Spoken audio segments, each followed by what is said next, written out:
Welcome back. It's been quite a 24 hours of college basketball in our region as Gonzaga received 2 commitments yesterday from transfer center Efton Reed and class of 2023 guard Dusty Stromer. However, it wasn't just Gonzaga receiving news in the last 24 hours. News broke this morning that WSU freshman forward Muhammad Gueye is putting his name into the transfer portal. It's been quite a few weeks for the Cougs.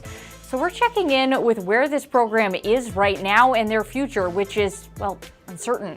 Let's start with the squad's first notable transfer. Noah Williams went in the portal on April 5th. This wasn't super shocking as the Cougar guard struggled in his junior campaign, especially after he was named a preseason All-Pac-12 player. On April 12th, forward Efe Abogidi put his name in for the NBA draft. A lot of people, including myself, thought, okay, test the waters, come back to school. On April 15th, though, the first alarming moment happened. Abogidi announced he was entering the portal. It's been 2 weeks since he's left, and all we've heard from his camp is that he's considering other places. I just don't see him coming back at this point. Then on April 25th, Muhammad Gueye declared for the NBA draft. Once again, this felt like an FA move where he could go get some advice and come back to school. On April 29th, more unexpected transfer news as shooting guard Tyrell Roberts, who started 31 games last year, also entered the portal. Then, as we mentioned, the news broke today that Gueye was putting his name in as well. It's important to note that players who enter the portal can still return to their schools. However, it doesn't happen that often.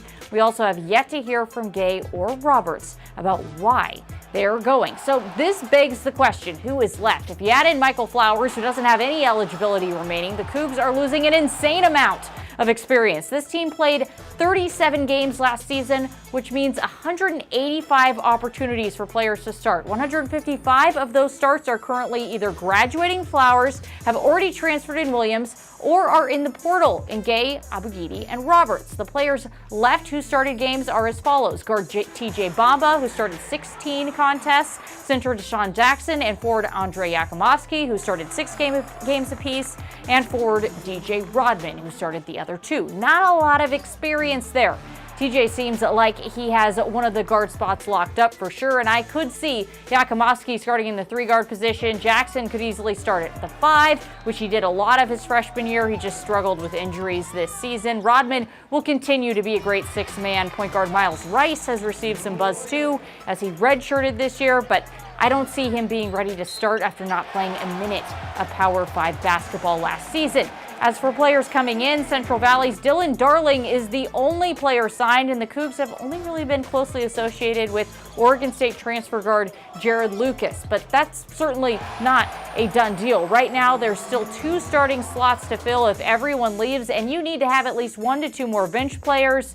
There is some definite work to do. Okay. So let's get into why this is all happening. And let's be clear, there's never one singular reason why 4 key players go in the portal. For example, it was obvious that Noah just needed a change. However, it's also clear in the case of at least Gueye and Abogidi, NIL is playing a huge role. And you may think they're international players. They can't make money on NIL, but see, that's not entirely the case. If the athletes do the work and make the money in their home countries, that isn't a violation of their visa, so they're good to go. A source told me that Gueye and Abogidi each are worth upwards of $250,000 on the NIL market right now. You add in the fact that agents make 15 to 20% off of endorsement deals, and it's no wonder why these guys are in the portal. Bigger schools mean more money for both the player and the agent involved. That begs the question, is this something we're going to have to see over and over again with rising stars at a place like WSU who just doesn't have the money